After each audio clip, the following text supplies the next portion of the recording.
reading The Sherwood Ring by Elizabeth Marie Pope on page 250, and we're kind of in the middle of the page.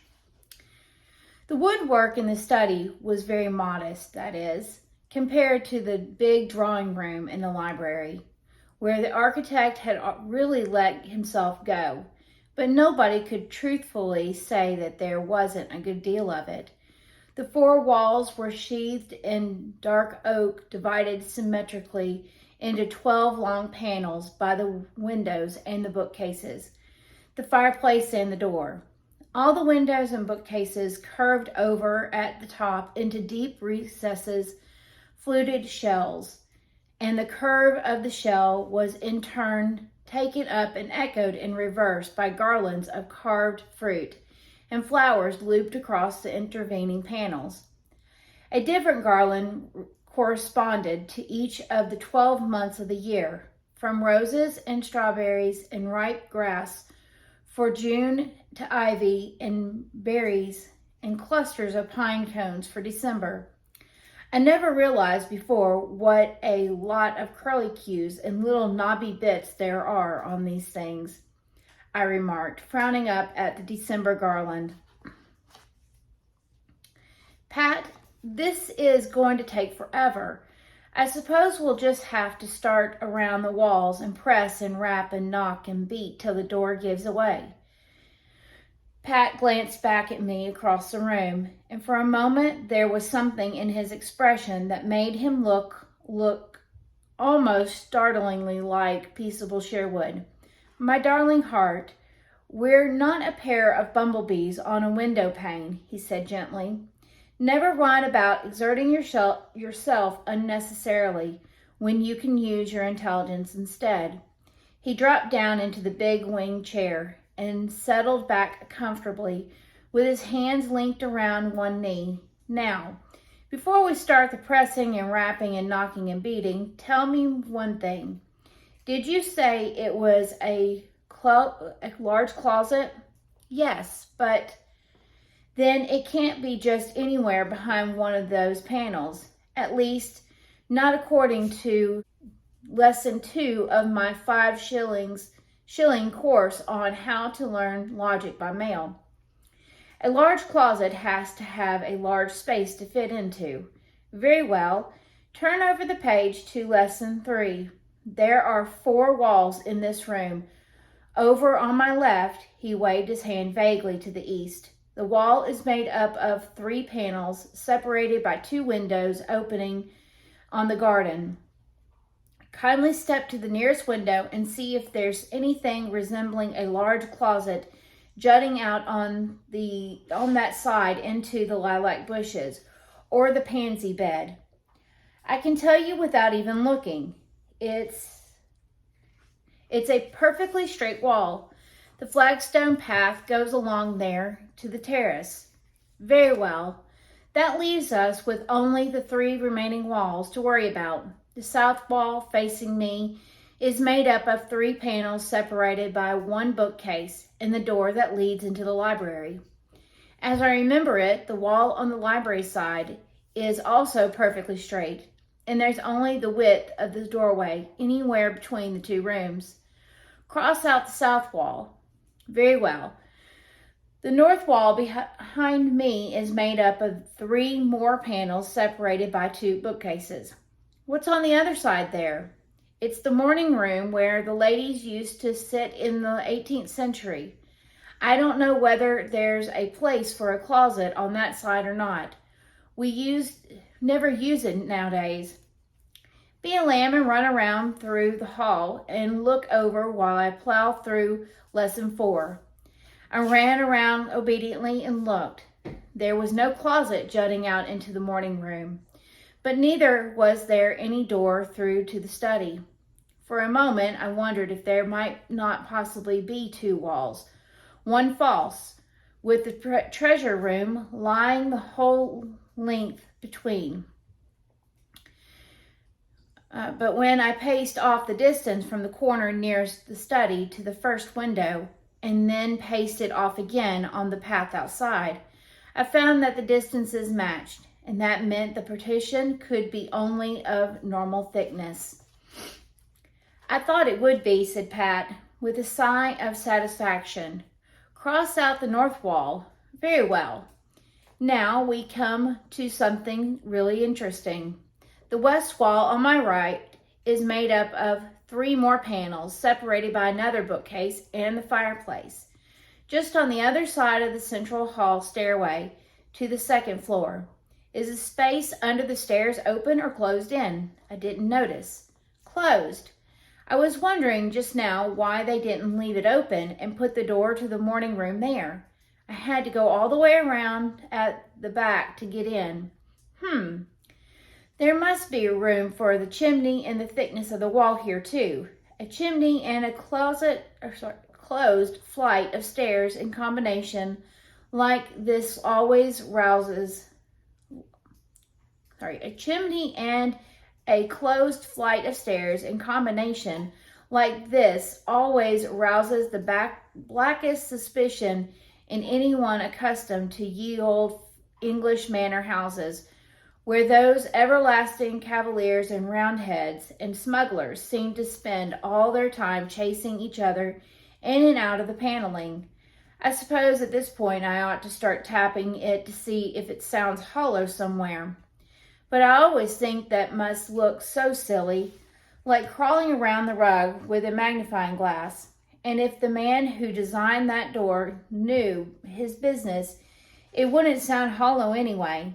He got up, stretching from the chair, and stood facing the wall with his hands clasped lightly behind his back.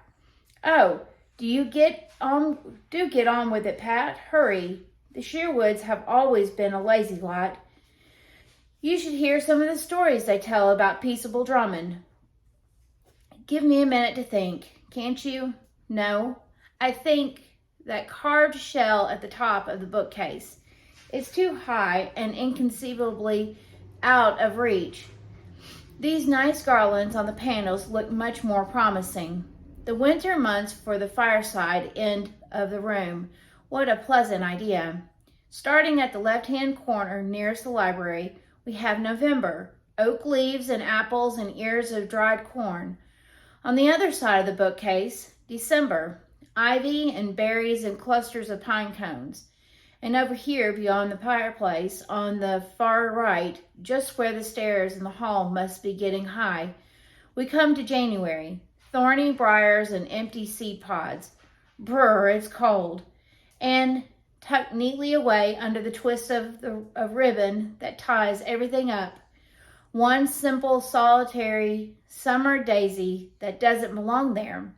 Well, who'd have thought it?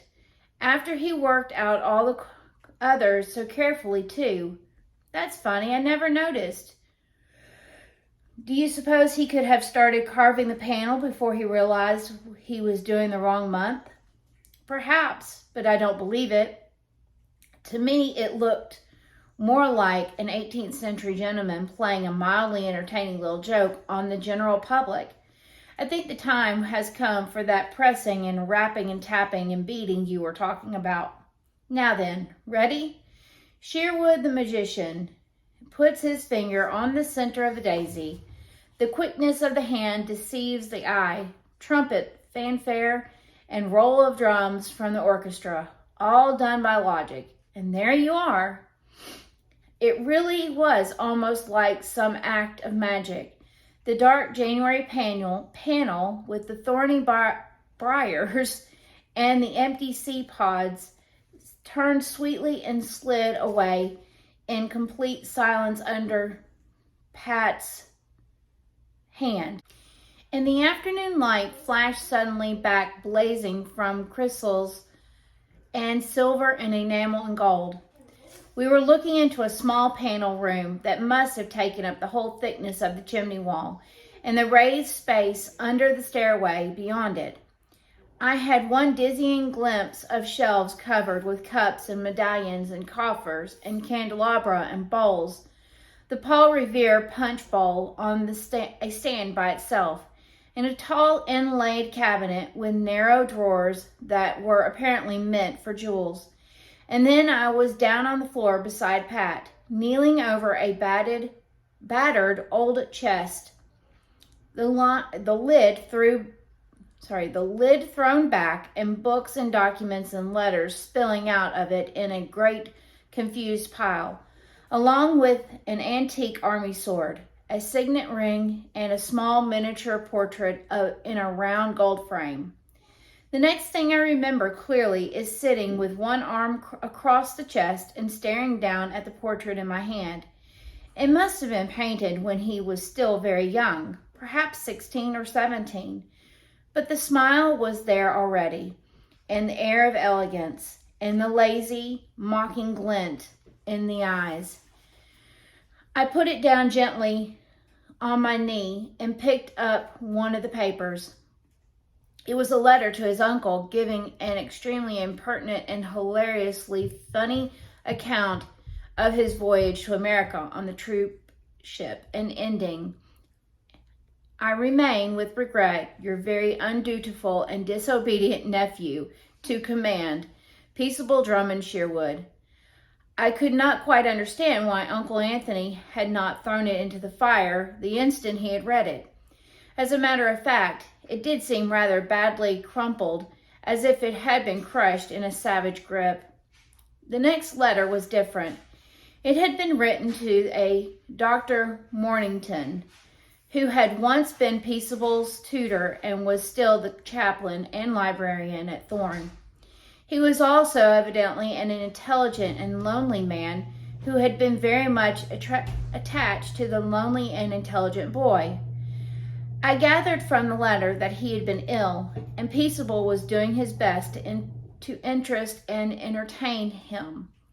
He gave a long description of life in New York during the British occupation of the city, so vivid that I could almost smell the mud on the streets and hear the voices of the refugee Tories clamoring at headquarters for rations and firewood, with some highly interesting observations on the underlying causes of the war and the strategic importance of the Battle of Saratoga. This letter had been carefully folded again and tied with narrow library tape. Looking down into the chest, I could see it was partly filled with almost 100 other letters of the same kind. So that was what General Burgoyne really said about Sir Henry Clinton. Pat exclaimed suddenly. He was stretched out on the floor beside me, papers strewn all around him, and his head bent over one of the brown leather diary books. Heaven, suppose he'd ever left this lying about on his desk and somebody found it. The War Office in London would have blown sky high. And Peggy, do listen to this one. September 15th, 1780, John Andre asked him out for dinner to inquire into the state of the roads around West Point. That must have been when he was planning the interview with Benedict Arnold, professing great respect for my knowledge and experience, which I told him he might better prove by paying a little more regard to my misgivings about the whole enterprise. He is very contemptuous of the enemy and over-persuaded that he can buy this way out of any conceivable difficulty by offering a moderate bribe to the rebels, though I warn him that a dishonest American is only infuriated by a moderate bribe, and an honest one by any kind. He began to laugh and coax the tavern cat with a bit of the pigeon from his plate, and she came up to him purring. He tossed her the bit of meat and said, "Nonsense, it will be just like this." And when I went away, he was still laughing and playing with the cat. Laughing and playing with the cat. Oh, Lord, can't you see him doing it? I thought of the desperate Andre trying to bribe the 3 militiamen on the dark road a week later, and shivered. I could not help wondering if he had remembered the cat. Fair makes your blood run cold, doesn't it? Said Pat. Talk about the stuff history's made of. Do you suppose all the rest of it is just as good as this? No wonder your Uncle Enos couldn't bear to part with it. And speaking of Uncle Enos, he turned his head and scrambled suddenly to his feet. Isn't that somebody out in the library now? It's all right, Dr. Lewis. We found them.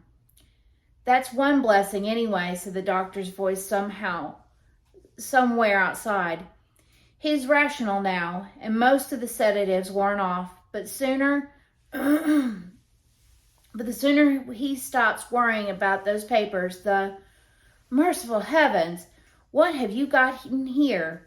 Captain Kidd's secret headquarters? Complete with skeleton. We think this must be what he had on his mind all along. Can we take it up to him now? The doctor eyed to the chest dubiously. You can't very well go dumping all that on his bed, he objected.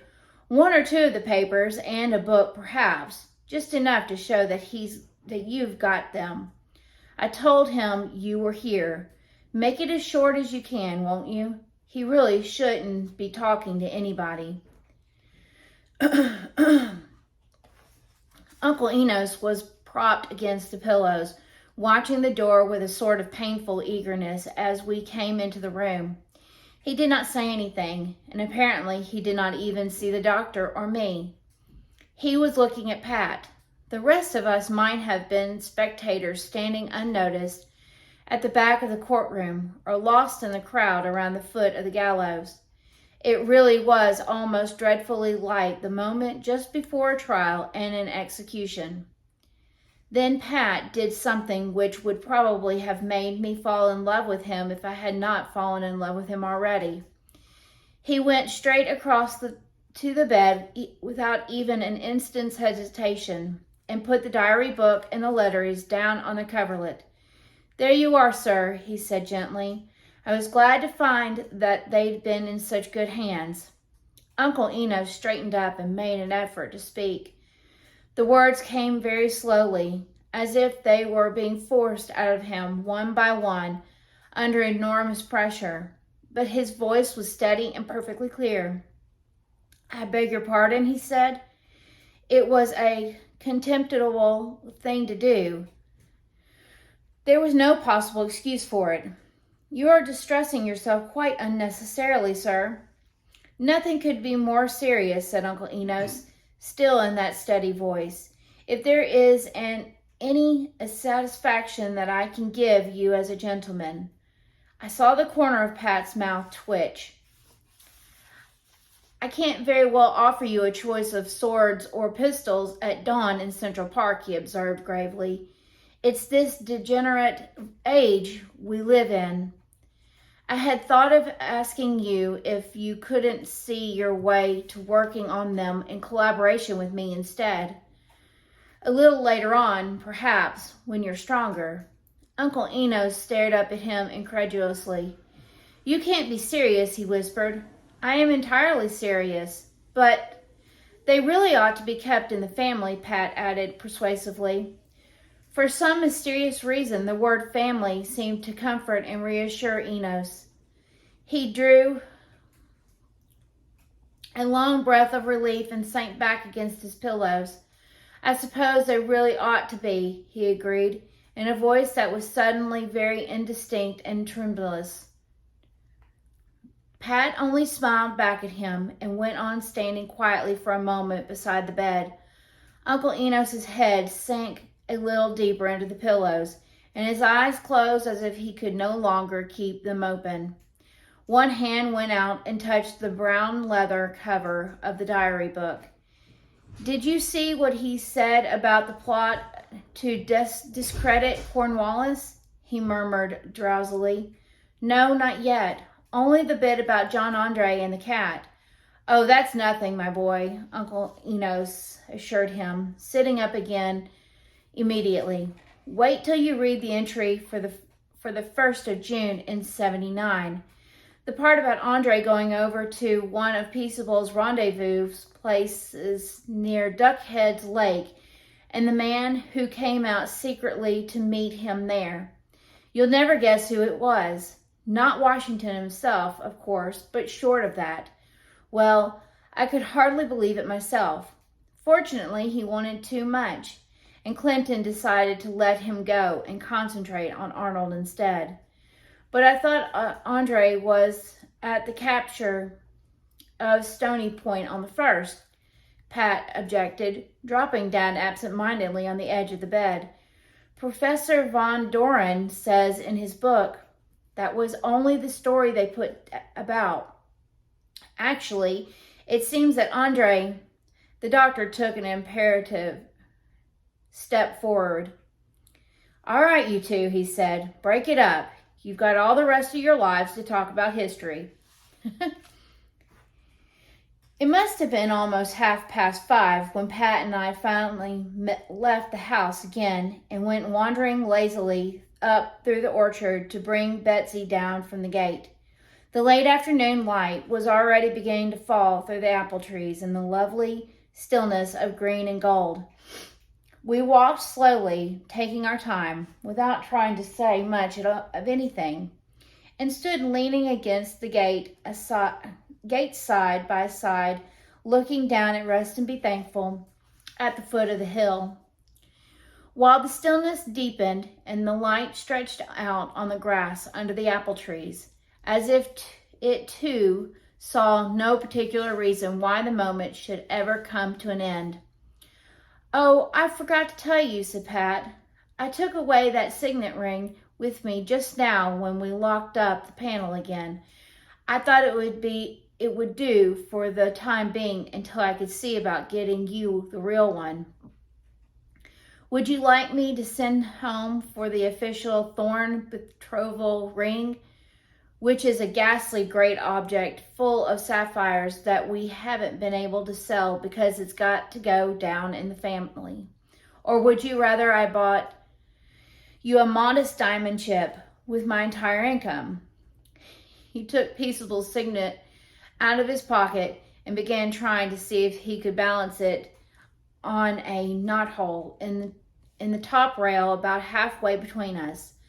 I don't know whether we really ought to be thinking about anything like that, I murmured.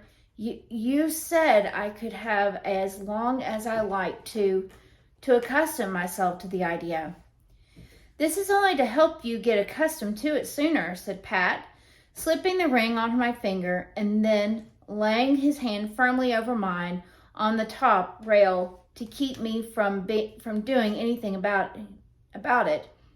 You're not used to being happy, are you, Peggy? Is that what's the trouble? I suppose it is. You don't understand, Pat. I know it's silly.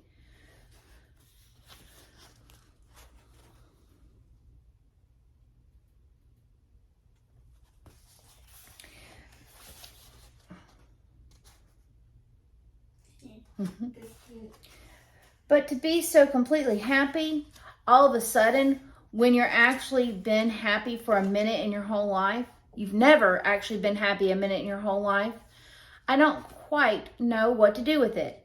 It can't be real. I keep feeling that it will go away if I touch it.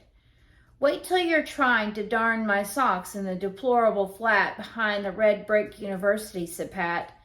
That'll be real, it will. Mrs. Dykeman says she doesn't understand what it is that I do to them. They won't go away either. It's all right, my darling. I said you could have as long as you'd liked. Meanwhile, if you don't mind, I think I will put my arm around you again, so that you can start getting accustomed to that too. He put his arm around me again, and we went on leaning against the gate. A little rippling wave of happiness creamed suddenly around my feet and receded again, and came back more strongly, like a tide beginning to come in on the turn. Peggy, said Pat suddenly. Yes, there's something I suppose I ought to tell you. What is it, Pat? Pat did not answer for a moment, and when I glanced up, I saw to my surprise that he had turned his head away and was looking down the slope over the apple trees, frowning. What is it, Pat? What's the matter? I suppose you could call it a secret. It seems to be our day for secrets. What is it? What were you going to tell me? What were you going to tell me? It's about my name. But you told me about your name. I've got it all straight now. The title is Thorne, the family name is Sherwood, and the Christian name is Patrick in full. And is there anything else? Not exactly. I mean, the trouble is, it's not exactly Patrick, exclaimed Pat confusedly. I only wish it was. They began with the same letter, that's all. I made up the Pat myself when I went away to school because I knew what would happen if the other boys ever found out about the real one. I always hated it. It sounds so silly. I stared up at him for an instant in complete bewilderment and then suddenly remembered something and understood. Pat, you don't mean to say it can really be? Yes, I'm afraid so, Pat interrupted me hurriedly. Now you know. I must love you, or I'd never have told you. I've always tried to keep it such a dead secret in the family. Why don't you stay quiet for a bit and just look at the view? You're not going to get a view like that when you're darning a basket full of socks somewhere behind the red brick university. It was that last moment at the end of the clear summer afternoon when the air is completely still and all the colors seem most rich and intense. Rest and be thankful lay hushed in the silence under the circling curve of the hill and the dark vastness of Martin's Wood. Never had it looked so beautiful, so like a house in a fairy tale caught out of the living world and sleeping away the centuries in some enchanted dream. Through the trees, I could see the great chimneys and the corner of the room in the north gable where Uncle Enos slept, the yellow roses growing over the long windows that opened on the terrace below. I could see one of the great urns heaped in with ivy and rose geranium, and the four figures standing beside it leaning in a cluster against the gray balustrade. The marvelous light caught first the scarlet uniform and then the blue one, the coppery gold of one girl's hair, and the shimmering rose gown of the other. They were looking up at us and laughing. Then the first stir of the evening wind swept the leaves of the apple trees together, and they were gone. I stood there gazing down in the dreaming house for another long moment. Then, quite deliberately, I turned around in the circle of Pat's arm so that the view was completely and most happily limited to his shoulder and the line of his jaw and the way his eyebrows came together in a little frown whenever he was embarrassed or thinking hard about something. Tell me about the red brick university, peaceable, I said. The end.